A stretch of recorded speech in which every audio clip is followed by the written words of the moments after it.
Well, welcome to our devotion. I am El Shaddai, the all-powerful God. I will empower you to walk in my presence and be wholehearted in devotion. And we find that in Genesis 17:1 as God expresses himself to us. We've learned a lot already walking alongside our ancestors of faith, Abraham and Sarah. And we have a lot more to learn today. And so remember as you are reading the scripture stories that there are two spiritual principles at work. One of the principles is this. These are recorded for, the stories are recorded for us by way of example. And they were written for our admonition, as we are told in the New Testament, on whom the ends of the ages have come. And we find that in 1 Corinthians chapter 10, verse 11. And the second thing is what was experienced by the patriarchs in this, what we called seed time sowing form, will also be experienced in the end time, in the fullness, first for Israel and eventually by all the nations.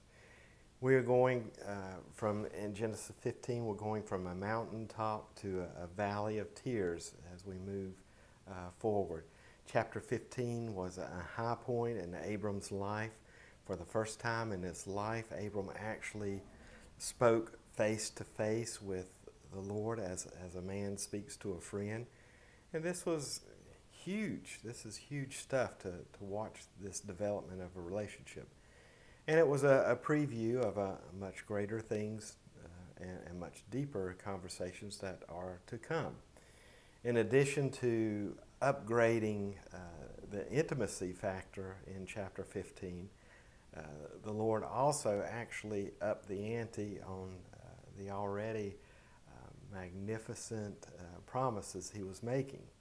The Lord promised Abram that not only would he be at long last have offspring that he had always desired, but that his offspring would one day be as the stars in the heavens. And we find that in Genesis 15, verse 5. So the mountaintop experience of chapter 15 did not by any means stop there. After Abram prepared the covenant huppah, do you remember the covering to go before the Lord in worship? And this was given at the Lord's instruction. God did something else, and it's a remarkable thing. He actually, I guess we'll say, zapped Abram much the way he had zapped Adam in the Garden of Eden. As he had caused Adam to fall into a deep sleep, he now caused Abram to fall into a deep sleep as well. Then while Abram was in the zapped state of this deep sleep, the Lord pulled back the curtains of time and space for Abram and showed him 400 years. Isn't that amazing? So he showed him generations, not only his one child, but the generations that would come after that. So he showed him the destiny of his offspring. And finally, to top it all off, the Lord made a covenant with Abram, making him only the second human being in history. Noah was the first to have a specific covenant with the creator of the universe. Isn't that amazing? So we were confronting this idea of covenant again. Abram's greater destiny is beginning to take shape, and it's doing it so quite nicely.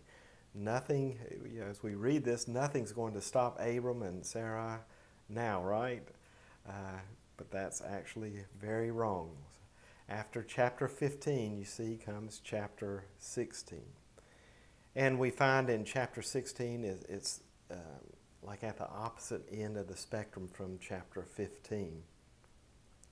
Chapter 15, you see, was all about communing with the holy God. Chapter 16, on the other hand, is all about trying to please unhappy people.